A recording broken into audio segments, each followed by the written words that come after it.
really privileged today to be able to facilitate this session on criminalisation.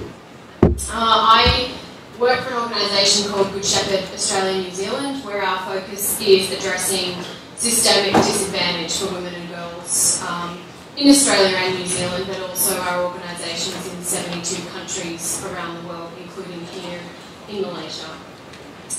So, why are we talking about this session today, and why the emphasis on criminalisation?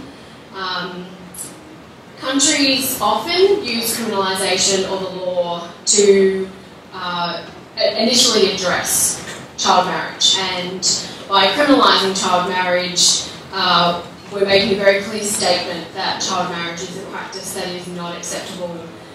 So the criminal law will often then create penalties or fines, prison sentences for those involved in the practice.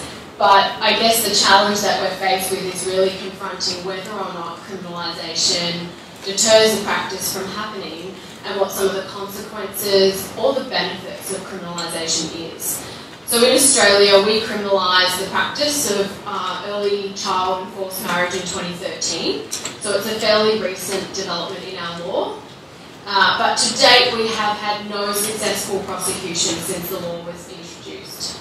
So what this has led to is an analysis and a questioning about the effectiveness of criminalisation, and some considerations about what else is needed to be introduced alongside a criminal statute in order to effectively prevent the practice from occurring. So ultimately, in our experience, a criminal offence alone will not prevent forced marriage or proactively engage communities in changing their attitudes and behaviours.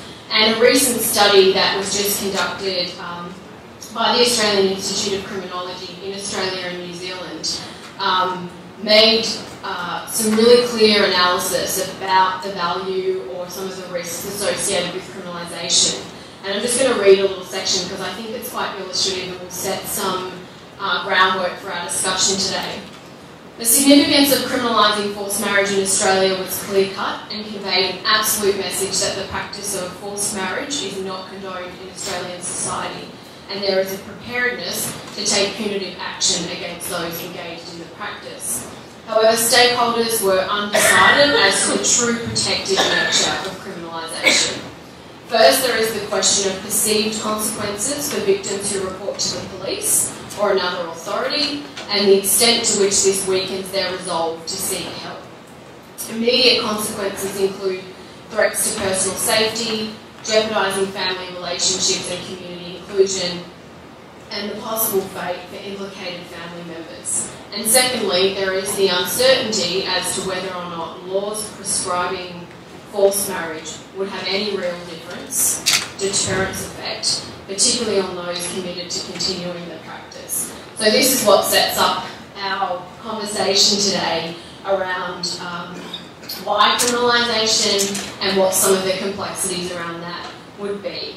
And in our experience in Australia, what it's really taught us is that we need a preventative and holistic approach that stretches beyond the law, and that in order to establish a normative effect of what the law will endeavour to achieve, that's going to take time. It shouldn't be introduced in isolation.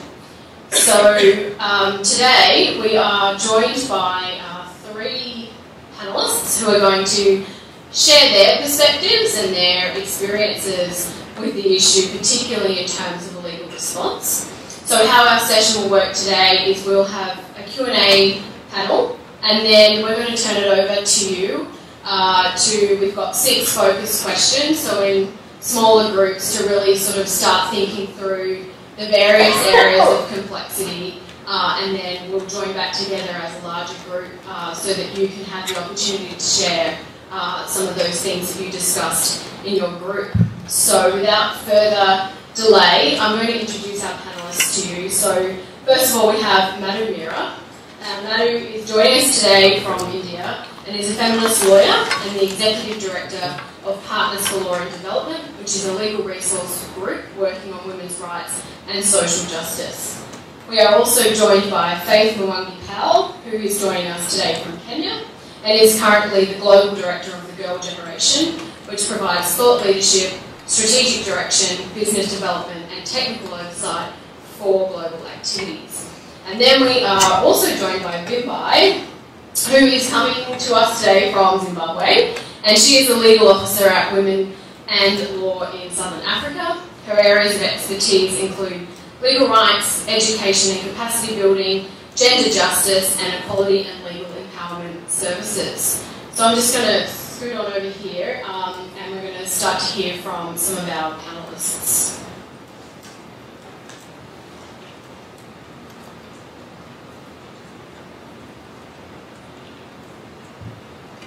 Okay, that's working.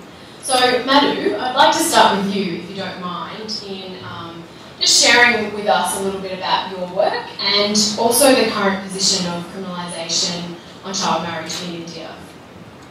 So, as a legal resource group on women's rights, we've been doing a lot of data collection, looking at case law from the district courts, that's the first court, as well as the appeal courts. Over the last 5 years, we've looked at about 90 cases in all to see how child marriage law is used. Also, our work, but the child marriage law is not the only law that is relevant for the purposes of underage girls. There is also the child abuse law, which is used in conjunction with that. So that's been our work. In addition, because the law only gives you a sense of what matters as they appear in court, but not what happens in the community, we've conducted 16 sort of case studies of girls who entered into early marriage with the help of organizations in 3 states of India. Some of them are present here as well. To get the narratives of these girls in how their lives unfolded, what made it, what created the need for an external intervention of the police, of the crisis intervention group, or the healthcare centers, and then what followed. So we have a sense of how the girls experienced it, as well as how the court deals with it. Vimbai, I'm going to ask you to do the same. What keeps you busy on child marriage in Zimbabwe, and what's the current position on criminalisation? Okay, thank you so much for this opportunity. So when we're speaking about Zimbabwe, we have a constitution. We usually people say it's a new constitution because it came about in 2013, and it really gave specific provisions that speak to gender equality, child rights, including a provision specifically in Section 78 that speaks to marriage rights, stating that a person can only found a family when they turn 18 years. So following up to that, in 2016, there was actually a landmark judgment, constitutional judgment, taken in by 2 young ladies who were victims of child marriage to really say what is the process, because the constitution says one thing, but when we look at the different pieces of legislation that speak to marriage, they speak of 16 years. The Customary Marriages Act actually doesn't state an age for marriage. So they brought this case to the constitution and said, so what's the synergy, what's happening? And thereby, at that point, the judgment came to uphold child marriage. So from then, a lot of advocacy work has been done. And to say also, we have the Domestic Violence Act that actually says it's an act of abuse for child marriage, but then it really doesn't zero in on who is supposed to be arrested and so forth. So we're really progressing to have an alignment of those so that we have explicit statements that 18 years is the age of marriage for every piece of legislation, so that no one really gets the technicality. But so far, I think, as you said, there has not been a case prosecuted. So to my knowledge as well, there hasn't been a case prosecuted because of these technicalities of the lack of alignment. So we really do a lot of advocacy work singularly and in partnership with other organizations that are present at this platform.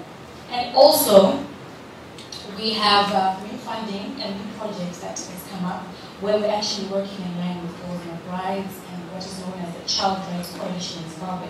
And this project seeks to strengthen civil society's endeavors to uphold gender equality, to uphold child rights.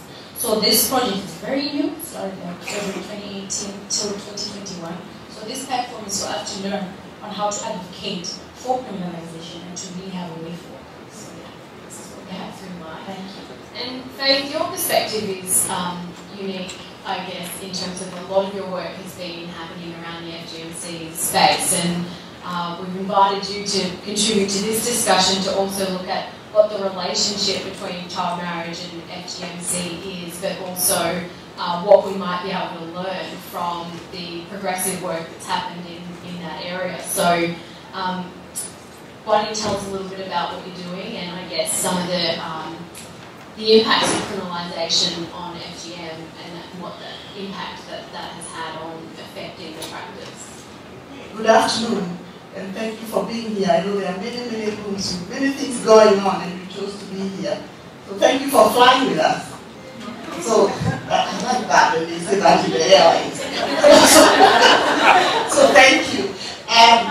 My name is Faith. I work to NFGM. I work for the Girl Generation. The Girl Generation actually is a program funded by DFID, the Department of International Development. And it's a partnership program between Equality Now, Shelby, and Forward, who is in the UK. And we work together in 10 African countries. And we are working in those countries to end FGM. We chose those countries because those are the countries which are high prevalence, having FGM up to 90% of women, up to 70% in some countries who have undergone through FGM. And I think what is incredible about that is that we find the law useful. And the reason I shouted out at Shelby is because Equality Now is actually one of the organizations which are trying to educate people about the law. We find the law is useful, but most people don't know what the provisions of the law. So when you go to communities which are affected by FGM and you tell them it's against the law, they look at you kind of blank. What are you talking about? So that education, that awareness, so people know that it's illegal, it's criminal to actually subject your children to FGM is important. But the other perspective I look at it personally is that it helps organizations such as ourselves to have a credible, enabling environment to work. Working on issues of gender-based violence, FGM, is tough. It's absolutely very difficult because communities don't believe they're doing anything wrong. So there is sometimes a lot of backlash, and to have that political support through a legal framework, I find it incredibly useful. To me, the law is not my first port of call. My first port of call is the social norms, the community dialogues. Let's discuss with the communities. They understand why FGM is wrong. So we work on social norms change, working with social, community dialogues, educating our communities, but also telling them within that space that it's wrong to actually subject their girls to FGM. In Kenya right now, we have a huge challenge. I don't know whether there are Kenyans in this room. Yeah, we have a huge challenge. Hi, my friend. We have a huge challenge in Kenya because one of the doctors has come up to challenge the law. Because she's saying that FGM is cultural. This is a cultural practice, and she's coming up that we are discriminating. There's a big case in court. We are not supposed to say much about it, but I'll say a little bit. There's a big case in court going on. I think the mention was last week. And they are looking at, it's actually gone up to the Chief Justice, they are looking at reversal of the law, which I think it will be really a dark day for ending FGM if that happens. Because the law is important because we are protecting girls. And you'll hear about this a little bit more. There are other countries which are enacting the laws across Africa. There are over 23 countries with laws. The problem is that people are not aware, and the problem is that the prosecutions are difficult. One of the biggest challenges of prosecution is getting the evidence. Because, okay, you can point that girl has gone through FGM, but people are not going to go to court and put evidence against their own mothers, their own grandmothers, their own sisters, against their brothers. So it becomes a very difficult process for prosecution. But I think it's useful because it just shows, and I think it's something also, from an advocacy point of view, for us to hold our governments accountable.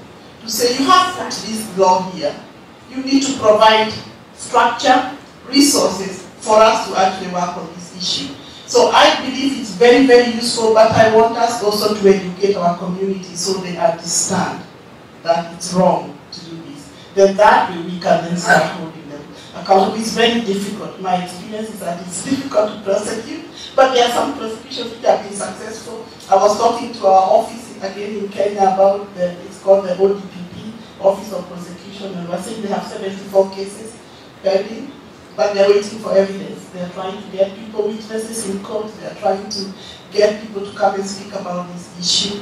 They're getting some successes, but I think why they're getting successes is because there is increasing awareness, and communities are actually coming up and saying, we have agreed to abandon FGM, and so is still doing FGM.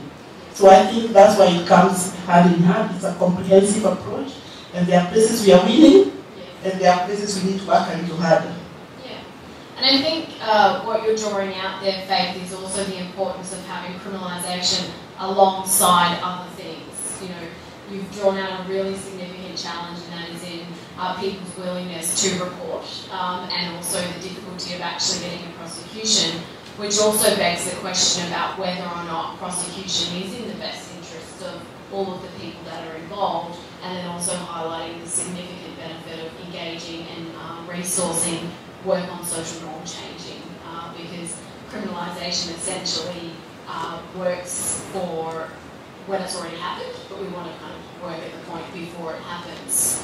So I'm going to turn to you now, Madhu, to kind of ask something a little bit more specific, and that's really around what does the criminal law look like in India, who invokes it, who is invoked against, and how effective do you see the criminal justice system being in preventing the practice?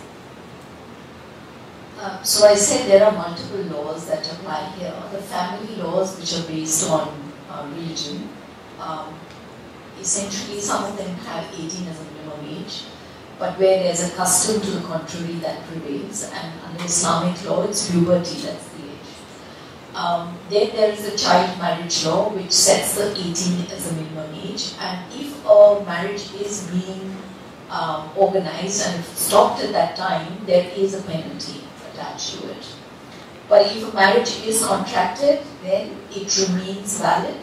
But the parties to the marriage, that is either the boy or the girl who is underage at the time of marriage, can declare the marriage void when they turn into adults.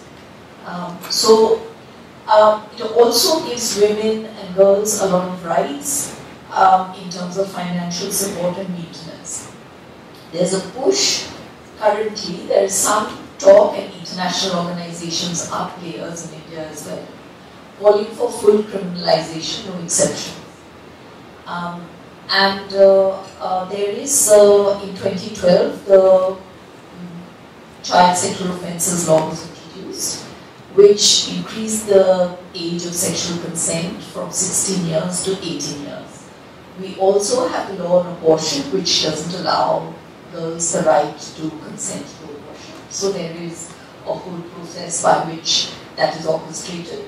And it's only up to a certain week, some weeks, so a third trimester onwards you need the court to decide. So there are all these factors which play on the lives of young girls. And when we looked at child marriage laws, we looked at about child marriage cases. We looked at about 90 cases over 4.5 years. And child marriage law is never invoked on its own. It's always invariably invoked with the penal code and with the child sexual offences law, which comes with very high sets of penalties. Of the 90 cases we have looked at, 69 cases it was invoked by parents against the girls because the girls married consensually. And you have 39% which was used primarily by boys or by the child protection officers. So the question is, who is the law helping? You looked at trial court judgments and you looked at the high court judgments. I think that's an important point when we talk about the law. Who does the law help? And what we see is, including in our interviews with young girls, law is lending itself as a tool for honor-based retribution when girls enter into self-arranged marriages early, or sometimes even when they are adults. There are a number of cases where the parents of the girls will allege that she's under 18 when she may be much older than 18. So I think that's something to look at, the social context in which we are seeing the law unfold. Is it really helping the girls? The other thing is, when we look at what happens after this law is invoked, the boys are incarcerated, and the girls often prefer to go to shelter homes, because if they go home to their parents, there will be violence and worse. And many of them opt to go to shelter homes until such time they turn 18 and they can rejoin their husbands with a court order. So if we were to declare these marriages void from the start, just imagine what we're leaving these girls with. I think that is a question we need to look at. Why do the parents object to this, to marriage? Because India is a very, very hierarchical social order where interfaith and intercaste marriages are taboo, and it can result in honor-based backlash not only by the family but by the communities, and particularly in the context of marrying a Dalit boy or a Muslim boy today in India. It's sometimes fatal for the young couple. So I think we need to look at why the parents are objecting. And if I just point to the macro reality within which we are locating the efforts on underage marriages to develop agencies of girls. The median age of marriage in 1992 in India was 16.1. In 2015, it's 19 years. This is the National Family Health Survey of India. And yes, because of India's population, in absolute numbers, we still have the highest underage marriages. But I think there's something to be interested in. Why is the median age increasing? What are the factors that have increased it? The second thing I'd like to point out is that at this point, if you look at World Bank and ILO figures, the employment of women in the organized workforce, paid workforce, is the lowest in India. And in the educational system, the gender parity is highest it has ever been. So women are getting educated, but they're not finding jobs. Marriage is still a compulsory institution, both socially and for economic survival. So outside of marriage, there isn't many opportunities for women. And that macro reality really means whether they marry after 18 or before 18, they're still going to have very, very discriminatory and unfair chances in life. And that's something we need to also look at. I think given that a lot of underage marriages in our data are early marriages between peers of 5 to 7 years age group, and they are self-arranged marriages, I think to assume that they are forced is not true.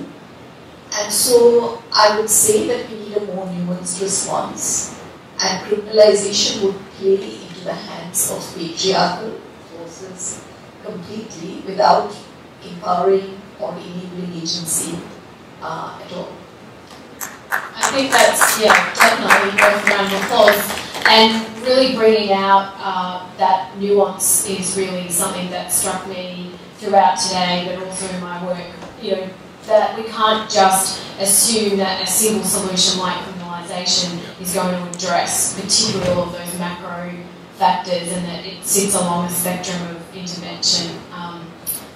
So Vimbai, I'm going to turn to you to look at a different angle around criminalisation, and that's about the relationship between customary law and official state law. And whilst on a technical level customary courts don't have jurisdiction, we also know that culture and customs in terms of reporting and engaging at the ground level on this issue often comes into play. So would you be able to share with us what that looks like in your context and perhaps how the official law and the customary law tend to interact positively or negatively?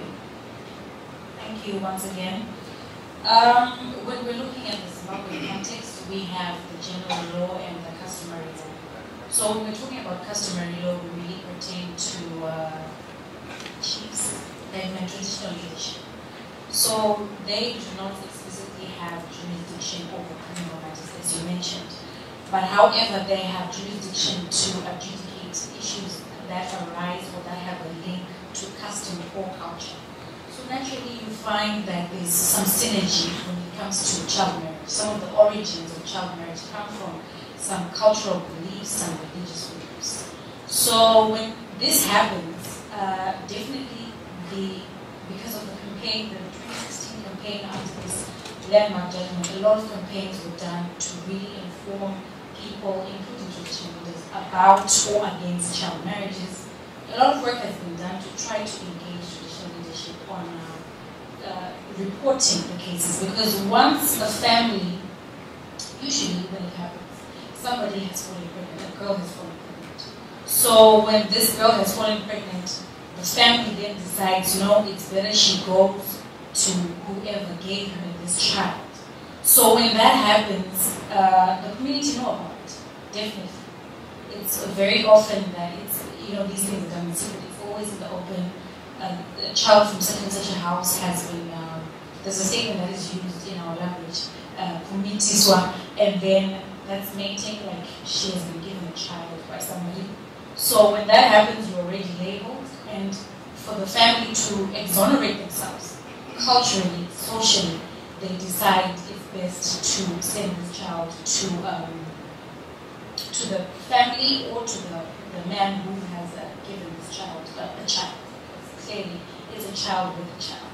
So when that happens, our hope and in our advocacy efforts, we really hope that engagement with government should be made. The chief should then report to the social welfare or to the police, specifically the victim-friendly unit who are in charge or who look at the Domestic Violence Act. And then when that report is done, and then they hopefully have the docket, the whole process, to really arrest those who accept the child and those who send the child. But then again, this is all in mind. There is no way where it states that we should arrest those who accept the child and those who send the child. It's just a criminal offense. And specifically to mention that once you report, and if you are found guilty, it's alternatively the sentence is a fine not exceeding level 14, $5,000 or an imprisonment of not more than 10 years. So sometimes if you do find that someone is convicted or sentenced, is that enough really to deter future perpetrators? But going back to the chiefs and their role, we definitely find that there is resistance. Because culturally, even when I was growing up, culturally, if you are even late to get home, like you get home after dark at 6 o'clock, my father specifically said to me one day, go back where you were. And then I had to just hide behind the gate and just wait till maybe he cooled off, my mom came looking for me, and then I came back. But then imagine a situation where the parents are like, no, you embarrassed me, go back where you came from. And then we have had cases where someone really does go where you came from, which is probably to a boyfriend, or sometimes you were just late. So honestly, this innate African, I don't know if it's a norm, I don't know if it's a culture, but it's in continuity. It's not something that ends. And I really believe that chiefs, headmen, village heads, those who are actually right at the grassroots, really can do something if they are committed to really thinking that this is wrong because a child is being ripped off of their potential. I think statistics were given that, imagine the money that could be made if we didn't have child marriage. So if we think of it from a point of economic benefits, of ensuring that the girl really goes through the milestones, and even if she has a child, the parents take care of this child till she turns 18, then she can make an informed decision whether to marry, whether to pursue school, and so forth. So I really believe that the customary courts have a lot to do. They should be given more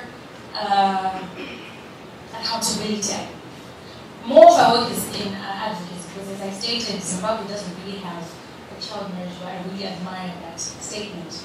But interesting to say, we have a marriage bill underway, but it hasn't been tabled before Parliament. But there's a bill. We've had an opportunity to read it. We had an opportunity to even interact with female parliamentarians on the marriage bill and its provisions in line with the standard model law, in line with the issue of child marriage and penalizing, or giving really specifics on who should be arrested or who should be taken account of in terms of child marriage. So we really hope that once this document comes into play and everybody's held accountable, because now when I did an interview with one particular police officer, that what really happens when someone comes to report such a case, it's either they arrest someone for a crime or is having sex with a minor, or with a young person rather, because the age of consent is still at 16. That's as far as we can go, but this is only on sexual relations, not necessarily on marriage. So there's still a gap, and then sometimes, as we said, parents may not cooperate, parents may just feel this is embarrassing, let's just deal with the situation, let's just send the girl silently. So we really need community watchdogs. We've really been working with the community to really look at holding the chief accountable if he does say, pay the bride price, or let such and such go to her husband, though she hasn't attained the age of 18.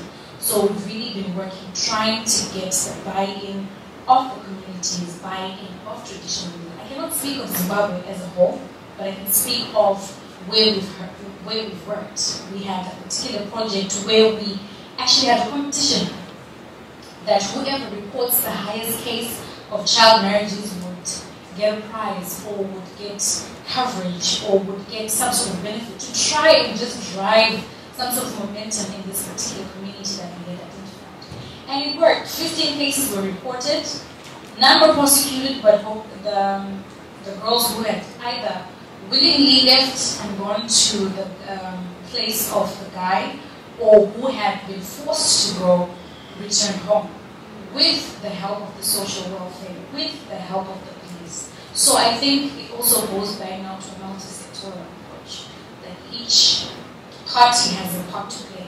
But then it's important now to have a point of reference. Where do we start? Where we go?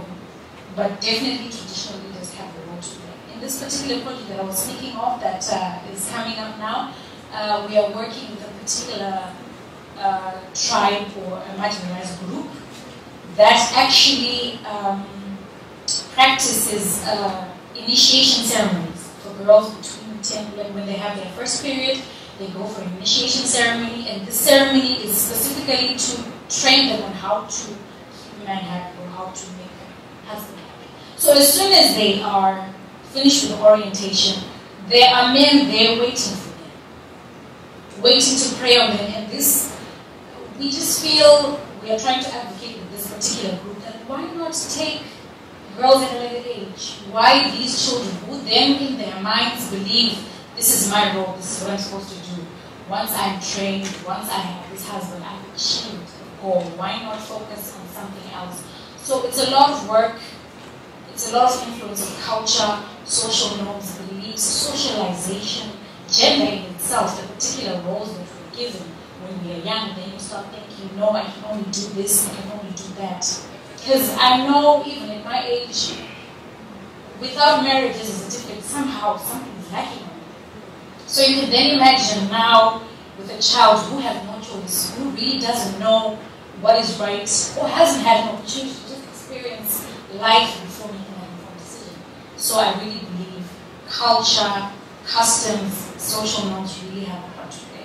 Yeah, thanks, Vimbai. And what I was hearing you say as well is that a criminal provision would assist all of these other programmatic responses, particularly around customary leaders, in giving them the seriousness that an issue like child marriage needs in order to prevent it. So thank you for sharing that perspective.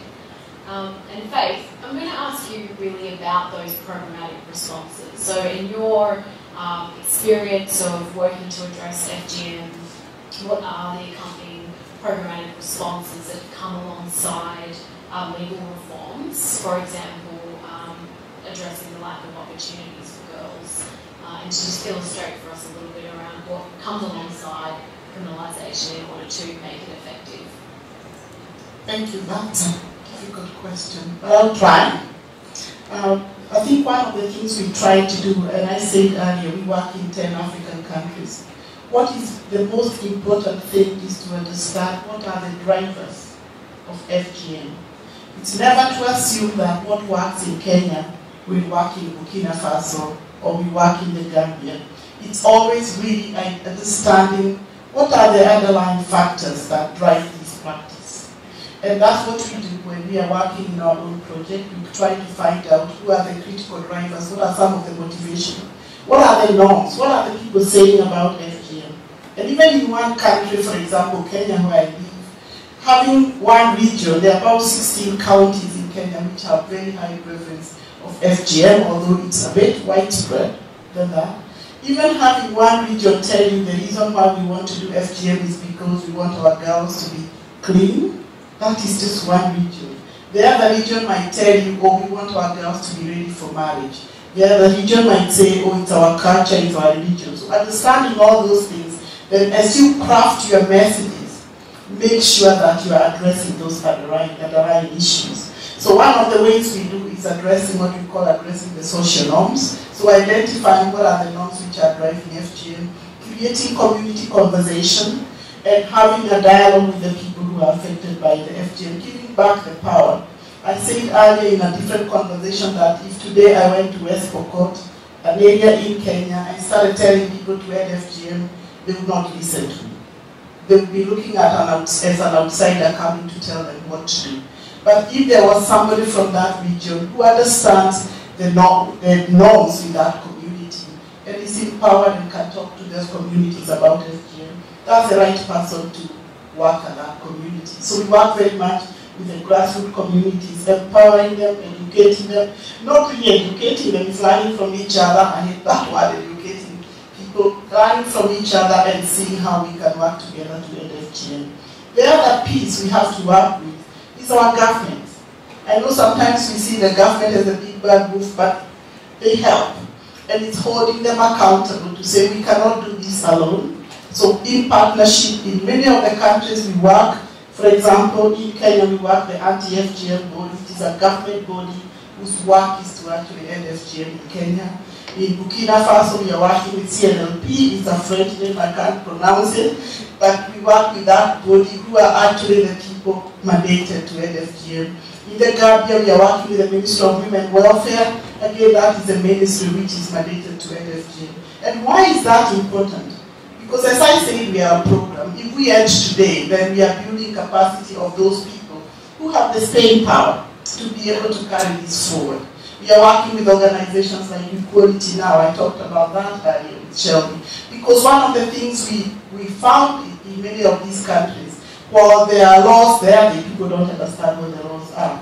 And the other thing I have seen governments do, because they hear, oh, Kenya has a law, or Ethiopia has a law. They also enact a law, but they are not actually thinking about what does this mean for us as a country. So that education is important. But finding also organizations which are working with rescue girls, rescuing girls from the communities. There are girls who are running away. I'm not saying that is a solution, but if they run away, we need to create a space for them to run to. Otherwise they end up in the streets. In fact, we had a story of a girl who ran away from her community because she was going through FGM. She ended up in Nairobi, and when she ended up in Nairobi, she did not have anywhere to go. She ended up being a prostitute at the age of 12. So you think, it's like really from the fire to the frying pan, because now you're a prostitute in the streets of Nairobi, you are actually more at risk there, you can even die. And it's really looking at that girl and trying to rescue her back. The trauma of sleeping in the streets of Nairobi were just she was completely damaged. It's actually difficult. She's been going through counseling and help and everything, and there was nowhere to go. So if there was somewhere she could have gone, that would have at least rescue her. So it's really looking at all these issues and making sure that you do not go and prescribe to the communities what they should do to end some of these practices. It's listening. I think what we don't do very well, and I'm number one in that, is not listening. Sometimes you go, oh, I'm the big director from the big golden generation, let me tell you how we are going to end FGM. No, it doesn't work like that. You go and you sit down on the floor if that is where you are needed to be, and you listen, and you hear what is happening, what are some of the things they are thinking about on this issue, and then you share solutions together. I worry when I go to people and people tell me, this is how you do it. No, that's not how you do it.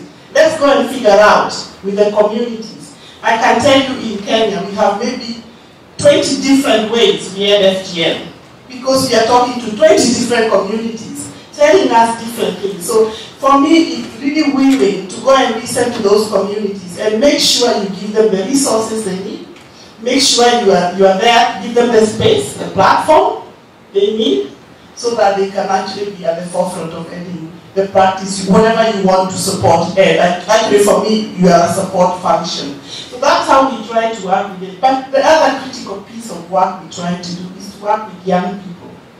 I think young people have been neglected in this whole space.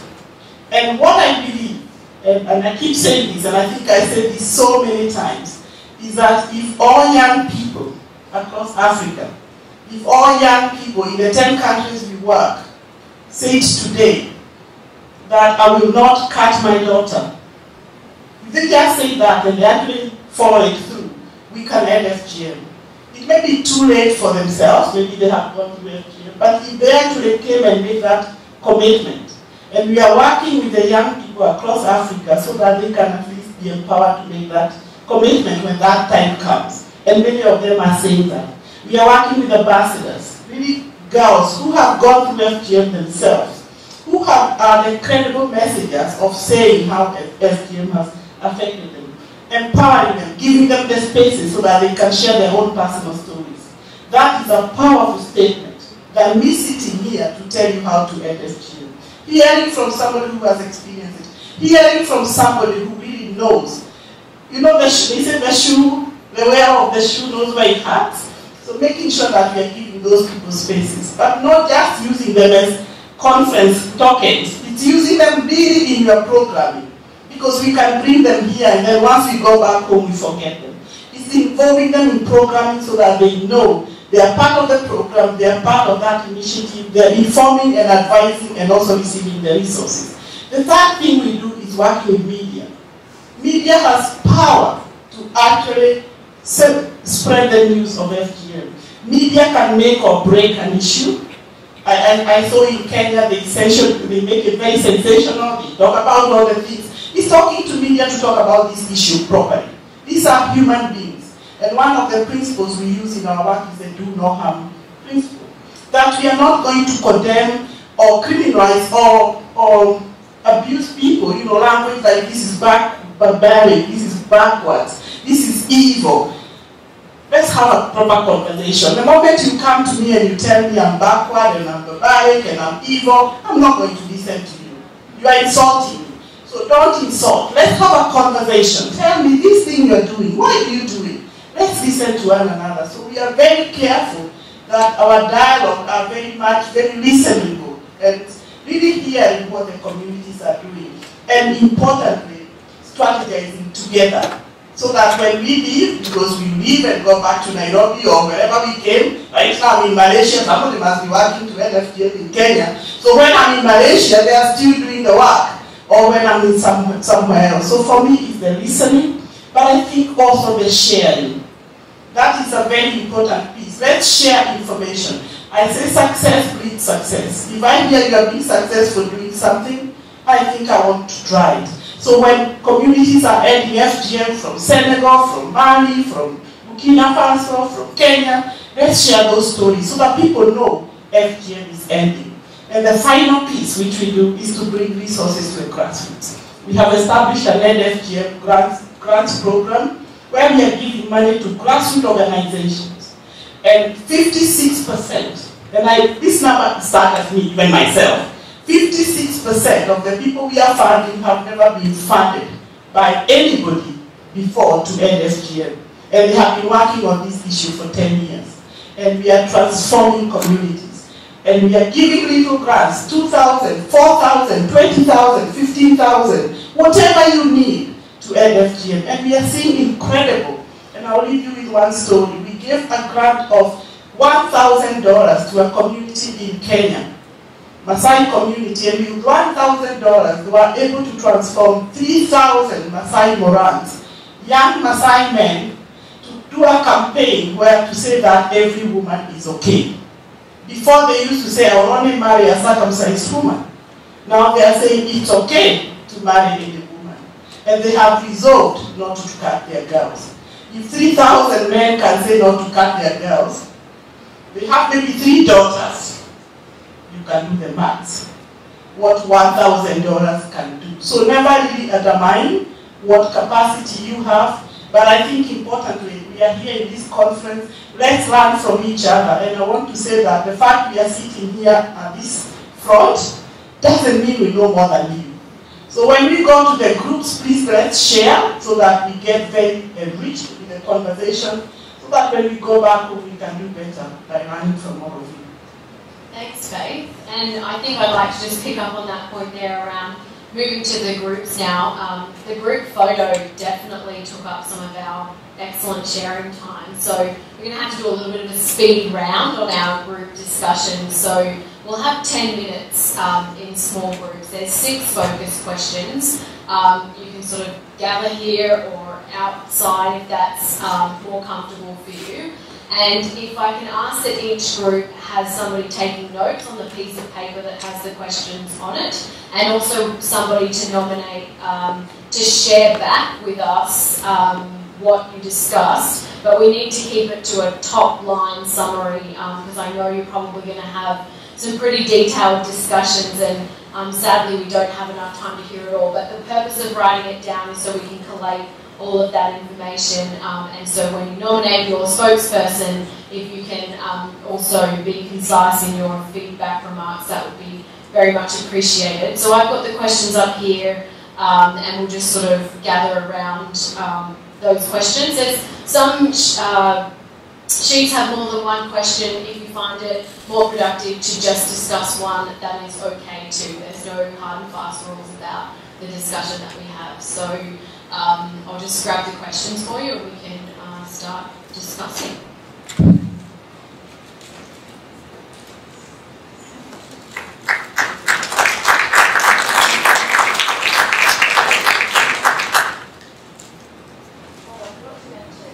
This session is also being live streamed, so if there are questions that come out after we've had our group discussion, we'll take them.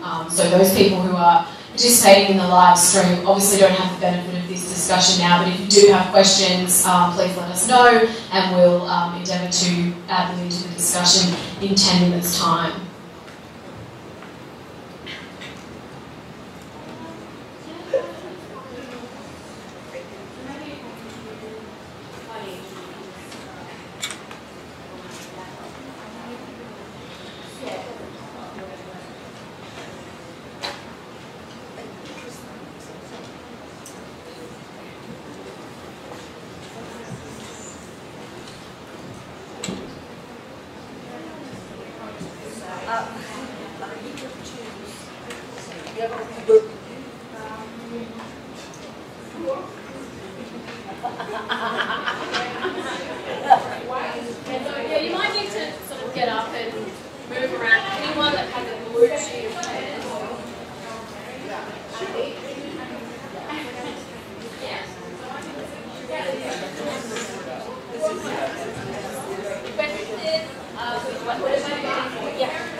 Okay, thank you.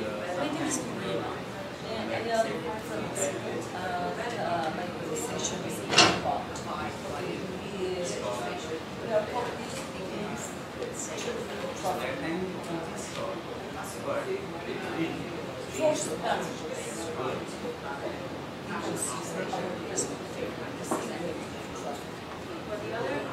that's what it is.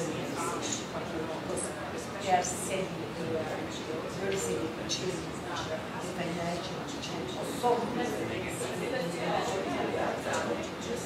that's why because self and that's why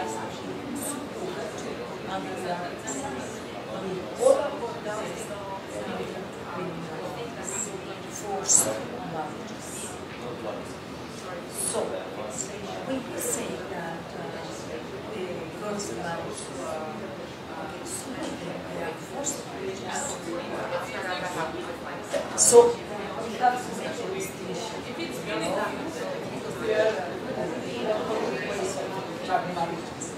One, our perspective is so we have to say is a crime. Is crime. Selling people is a slave. This is what is that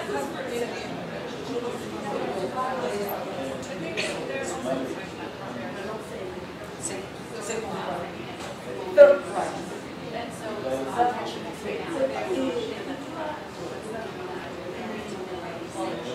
Is for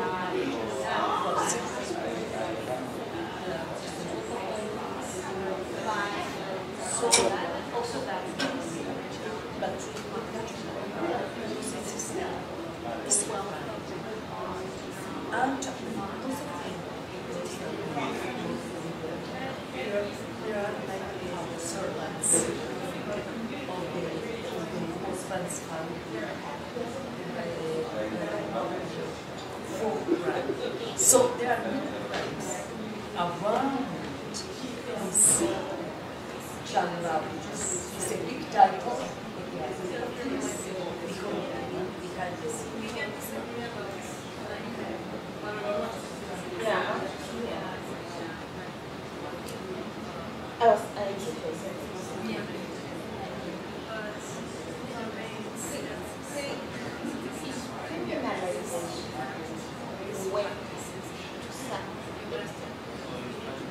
But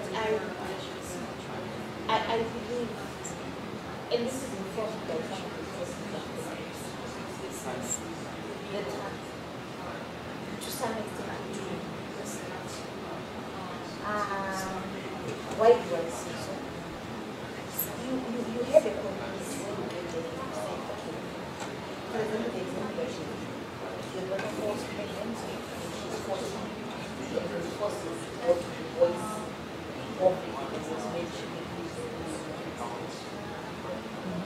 There's some very real issues that a parent of that 14-year-old would have, and there are some very real questions that you cannot hear. Which is why I like Faith's approach that was saying, get there, sit down together. The parents will say to you, okay, I hear you. But we need to accept, particularly from ourselves. In some poor families, and that forms the fear of God is to be protected and to take us out of the poverty. So if you come to this, remember you're not talking to someone until you know what I want to do. And someone comes, and I've been saying, if you're telling me I should look after the child and I don't have money to send me continues and to look after the child, while the next one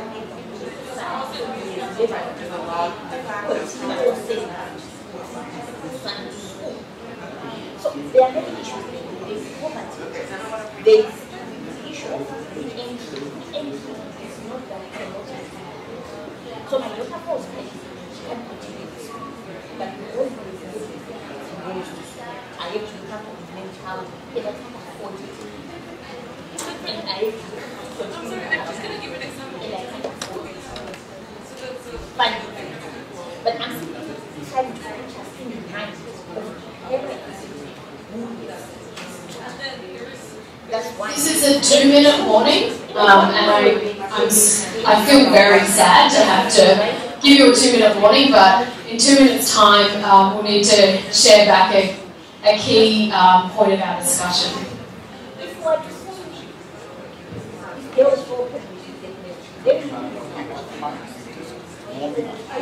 You can have 5 if you want to leave. You're okay to leave later. Is that okay? Okay. We need to educate our girls about consequences of sex, so that we don't impose the duty of academic on if our adolescents are going to set their values, they should be informed about the consequences of sex and avoid it.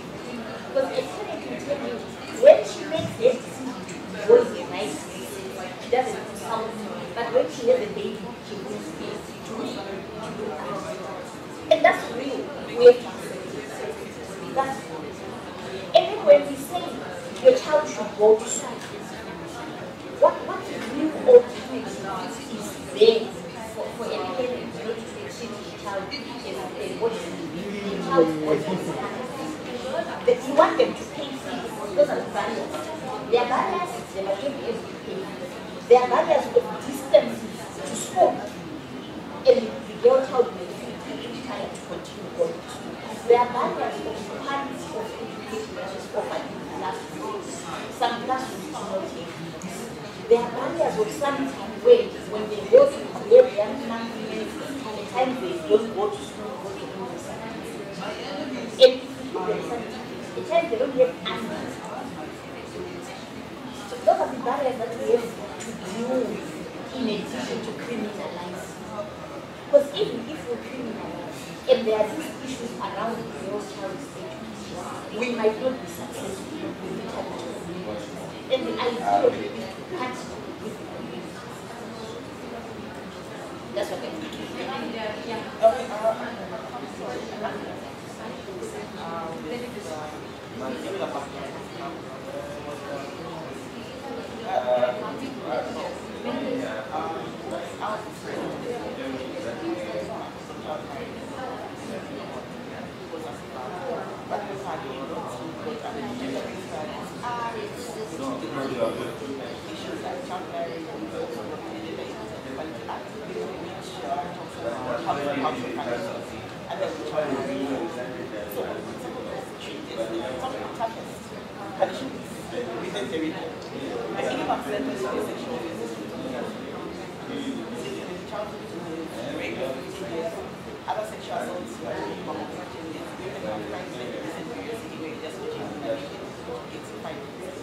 So when it comes to child punishment, we have on paper and the courts are working.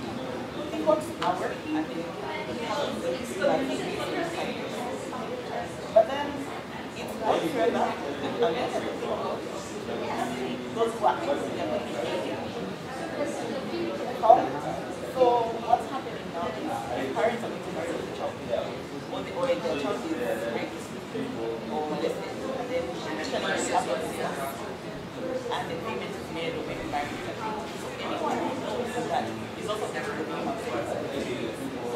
so that is really when it comes to the education part, with an education act was amended and has a re-entry policy about so you get pregnant and condition to go back to school. It doesn't give you the number of times you can have 10 children here. You still go back to school. We also have comprehensive sexuality education. It's the same for what's the adult. Okay. So it's age appropriate, yes, but it's working. Okay. So how much education is it's good if you don't it is a very huge program. It's working together. There's a couple of grade 1. My son is in grade 7 and we're learning about it. So it's age appropriate. By the time you get to a particular age, they don't know about it. They're talking to you about kids. They're talking to you about the benefits of delaying your sexual behavior. They're talking to you about what you do to that there's delay your sexual behavior and you cannot stop having sex.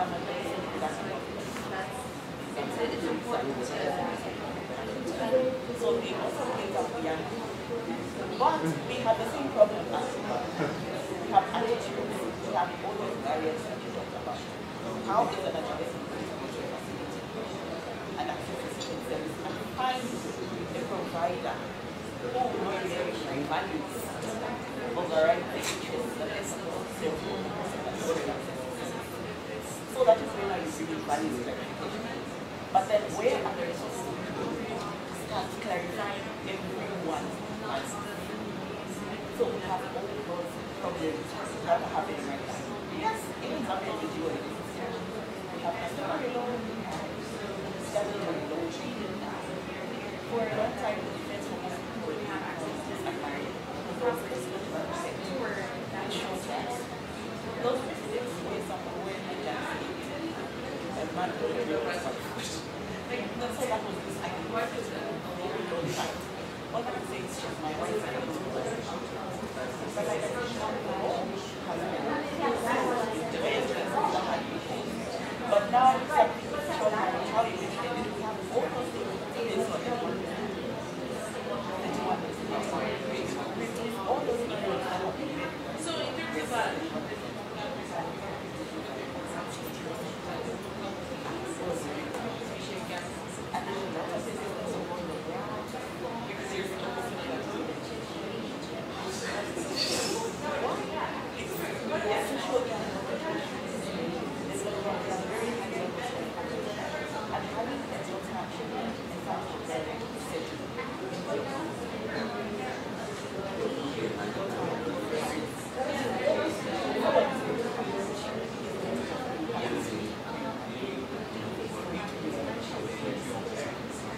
Okay, this is my very serious 1 minute warning now, with no further extensions allowed.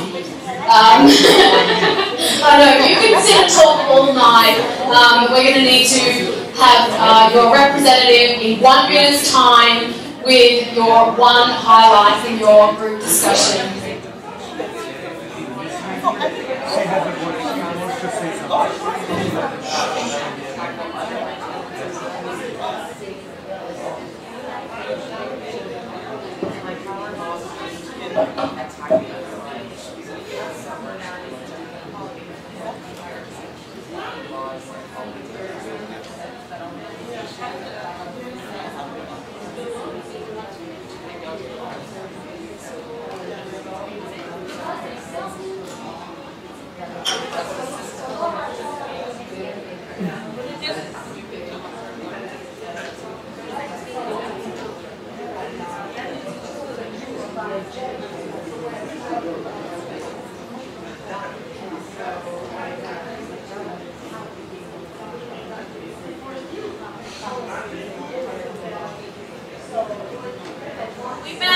We are back. It is now time to wrap up your conversations.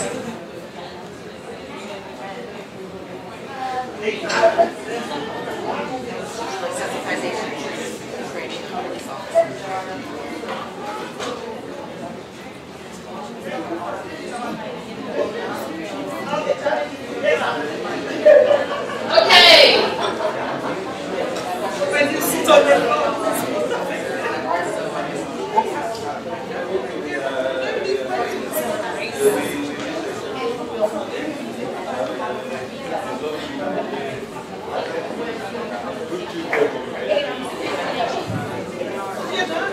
No, you can just see. You can try to see if you've got any other information. Okay, I'm going to pick the first person.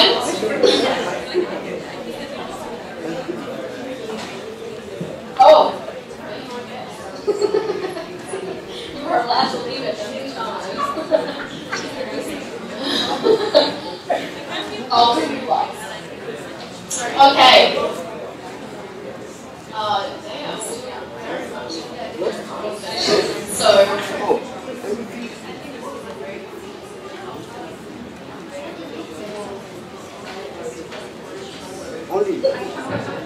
Okay, so who is our first volunteer?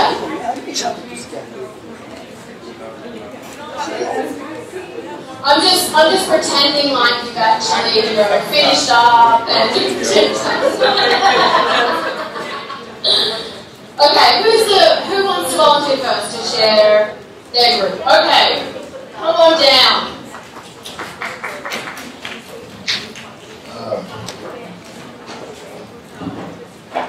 Our group,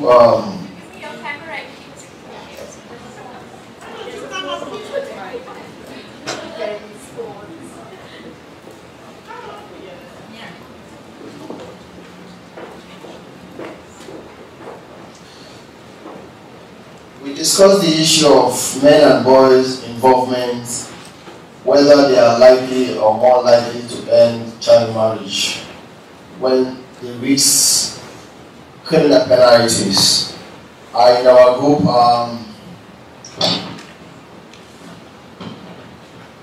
we found out that in many countries where we come from, men and boys took decision on behalf of girls and women.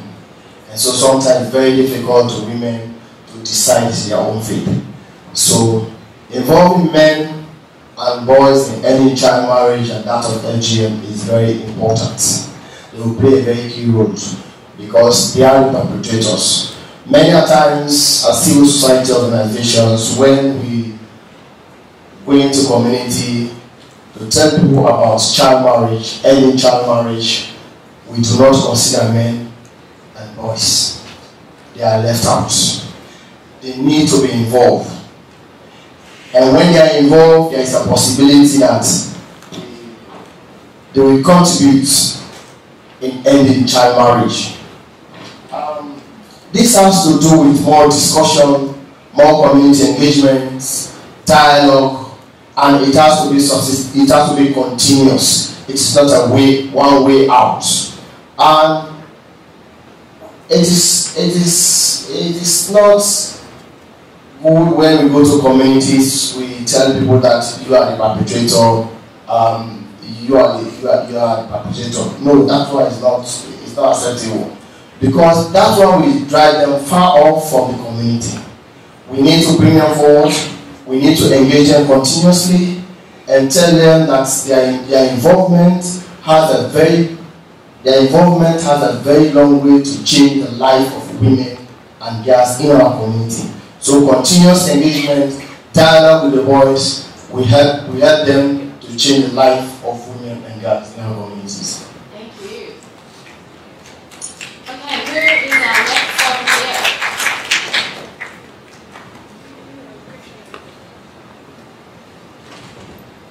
Who has a blue piece of paper?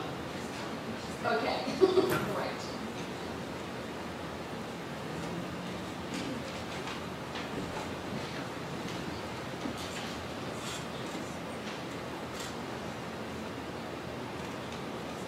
Good evening. Our discussion section was, we can't talk about criminalizing child marriage without talking about some of the people involved. Now, who do you think is the most affected by criminalization and why? Share any examples. So we had a discussion amongst ourselves, and then we were able to give them some form of examples from different countries. Now, in India, with the case of the girl child, there's always a form of stigmatization whenever she reports cases to the police, because when she goes to the authorities to report cases, she will be stigmatized in the society, as in people will start labeling her that you reported this case, you did this, you did it, it's very bad. And in Zambia, we found out that the parents and the two children, for as much as the parents can be involved, the children can also be involved in a way. And in Malawi, we found out that both parents are involved and sometimes the children. Now, interestingly, they're saying that when two people at the same age get married, usually there is no problem. But when an older man marries a younger girl, there are always issues. And the court will convict the man regardless of whether the girl has consented to the marriage or not. In the Congo, the society gets affected in the sense that when the girl threatens to divorce, now her parents will tell her that they fear stigmatization in the society. Also, in their tradition, it is believed that the girl cannot marry 2 times, in the sense that when she divorces, another man will not marry her again. But looking at the criminalization procedure, most of the parents know that when they go to court, they have to pay a fine to be convicted. They tend to reduce the approach that they use, because usually they don't have the money to pay. Now, finally, was in Gambia, where I actually come from, we do have a law that criminalizes child marriage, but there's a problem with the law when it comes to the effective implementation of the law, because most people fear reporting cases to the police. Most of the times, when you go to the police station, the police themselves will discourage you. They'll tell you that, you're rude, you're a girl, you have to obey your parents. When they tell you this, you have to do it. That is how we grew up in the society. So you also have to follow the same trend. So most of the time, they don't really have confidence in the police authorities, and it is through the police officers that they can actually proceed the case to the court for actions to be taken. So that is the problem that we have with the law, and this was actually what we came up with as a group in a very diverse and comprehensive view. Thank you. Okay, who else would like to share?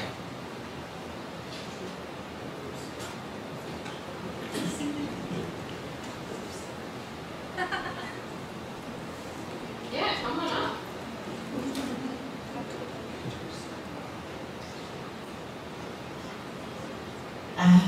Thank you, ladies. In our group, we agreed that criminalization can end child marriage, but to a certain extent. And we ended up agreeing that it would be to a limited extent. If I'm misrepresenting, please tell me. but we agreed it was to a limited extent.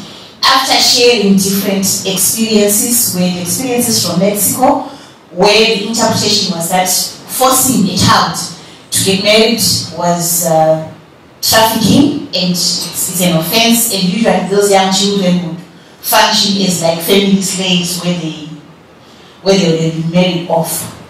But then as we went on in discussing this criminalization, which we agreed is necessary, we then had to face the reality that when you engage with communities and you tell them that when your child, for example, to quote Vimbai's example, falls pregnant, and you force them to go and get married to the person who has made them pregnant, that's a crime.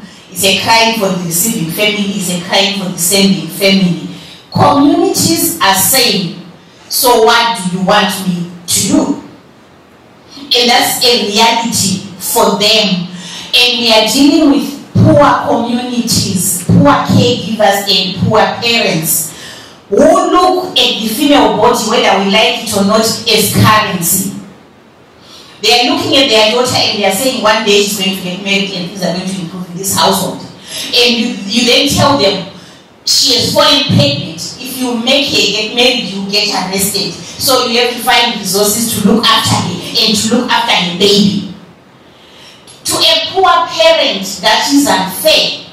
And to a poor parent, they will be thinking, this boy who made my child pregnant is going to continue with schooling while I'm stuck with my daughter and my grandchild. And in Zimbabwe, the re-entry policy is not that well defined. So the parent is not even aware there is a chance maybe that the daughter can go to school. So we're saying when we do and we liked the community dialogue part, community dialogues with parents, they'll say, okay, fine, you want me to send my daughter to school, but are the circumstances enabling, and we identified barriers like high school fees, distances, lack of sanitary wear, lack of underwear. It all goes back to say, okay, you are saying I should send my daughter to school, but there are these things which are standing in her way, and I think marrying her off is better. So really what we are saying is we criminalizing a child marriage is not an end at all in itself. We have to look at other things which make our communities feel there is no hope and address those things as twins together with criminalization if we are to win the war and if we are to achieve buy-in from our communities. Otherwise, it can have the impact of reduced buy-in, and the caregivers and parents will just get better at hiding it, or they will become abusive to the girl child because they are afraid she will go out there and get pregnant and increase poverty in the household. I thank you.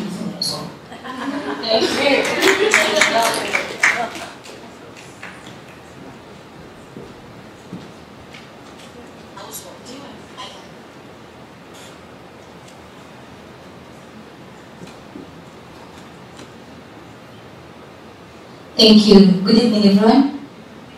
Good evening. Good evening. Wow, that was so inspirational. I didn't even know what to say. Okay, so our topic was more or less like our predecessors were just here, and it was talking about criminalization, and we agree with you in the sense that yes, criminalization can end child marriage to a limited extent, but we need to combine it with other interventions as well. But we had a question coming from our team. If you look at it, for instance, when I steal your pen, or worse off, when somebody is killed, that person, the murderer goes to jail with no question. But that murderer, for instance, might have family, but we don't go question, oh, he has family, he can't go to jail because he killed someone. But when it's about a girl being married, we have to question. That man has family, or all the parents, it's all about questioning. So does it mean when it's about issues of gender, we have to question and think twice? But when it's another crime, we prosecute it without thinking twice. Because it's crime, like we said, child marriage is crime. and what do we need to do about it? So, our discussion was based on parents who don't think child marriage is the best interest of their children, but they don't think they have another alternative. So could criminalizing child marriage change their mindset? Yes, it could, like I said before, with other interventions added as well. And we believe that bringing this discussion to the public domain, but accompanying it with legal sort of framework would really help that. And we had very good examples from Mozambique, from Mali and India on how that looks like. On how if you use criminalization by itself, it could make it worse than make it even better. But what we are asking is that, are we really being just? When it's about a girl being married, we have to think that the perpetrator could have a family. But when it's another crime, we don't think twice. So, yeah, maybe we can answer that. And if there is anything I've left out, my team could add. No? Oh, great. Thank you. We should have two groups left.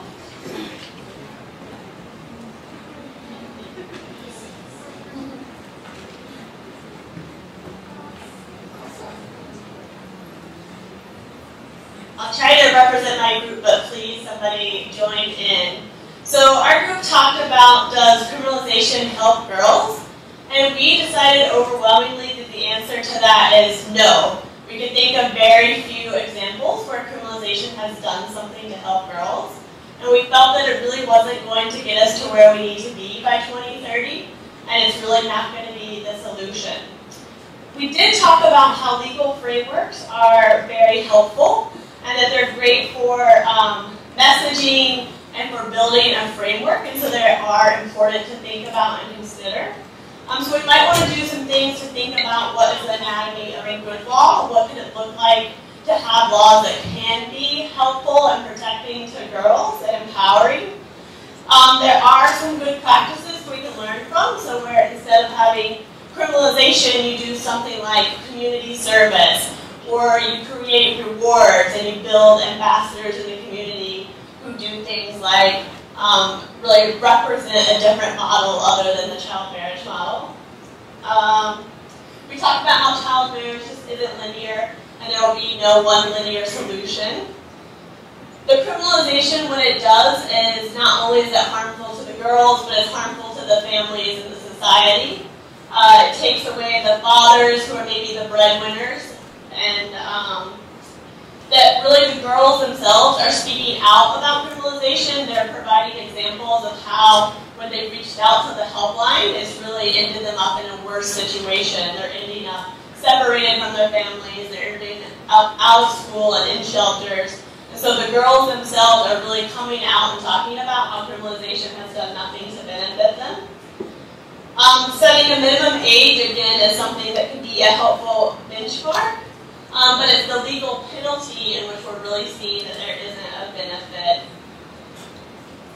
And then finally, our group kind of ended by talking about how we need to not be blind to the circumstances that are really pushing girls into marriage. And we need to be talking more about the centrality of marriage in both boys' and girls' lives, and the lack of opportunities outside of marriage. And having conversations about where is the space for girls outside of marriage. We need to be talking more about sexual abuse within homes and within marriage, and making sure the silence around this issue isn't being continued.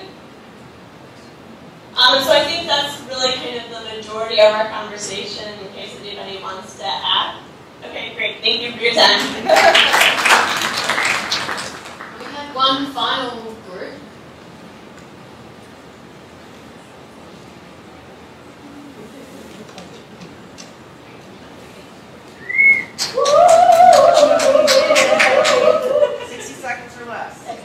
Welcome.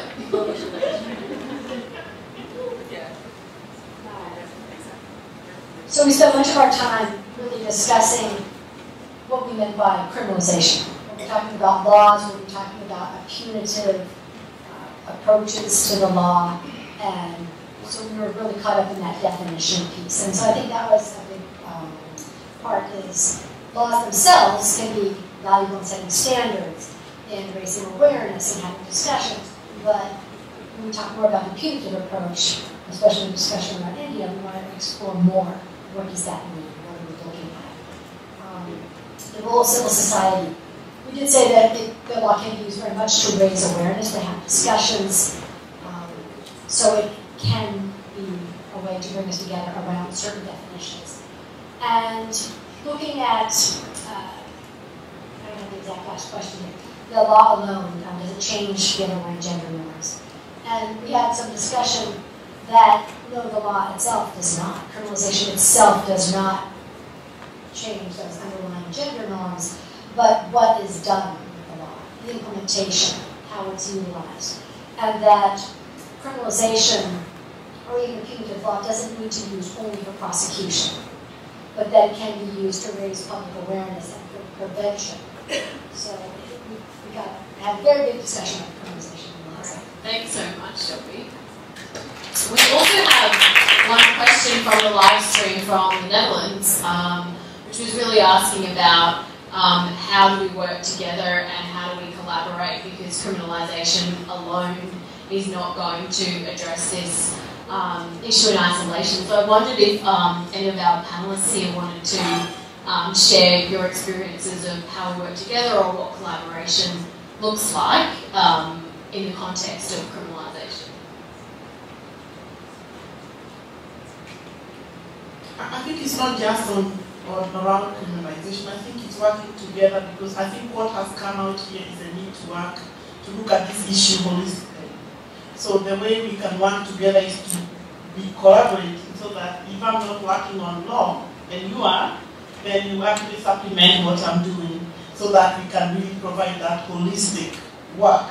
I think in Kenya, if I give an example, we are working very closely with Equality Now, because they are doing the education around the law. They are creating this, they call them, I like them, Shelby, the bite-size kind of awareness on the law. So when we go to doing community dialogue, we take that material which has been developed and we share, so that we are creating the awareness. So that has been a very way where we are collaborating with Equality Now. There are other places we are collaborating with the Department of Prosecution, kind of giving some of the insights into what we are finding out. We are not reporting people, because that's not our job, but we are kind of saying, in this community, this is their understanding of the law, this is how they are perceiving it, perhaps you need to do that more awareness. So kind of, that, I think that's a collaboration rather than let's collaborate on criminalization as an isolated issue. I don't know what the others want to add.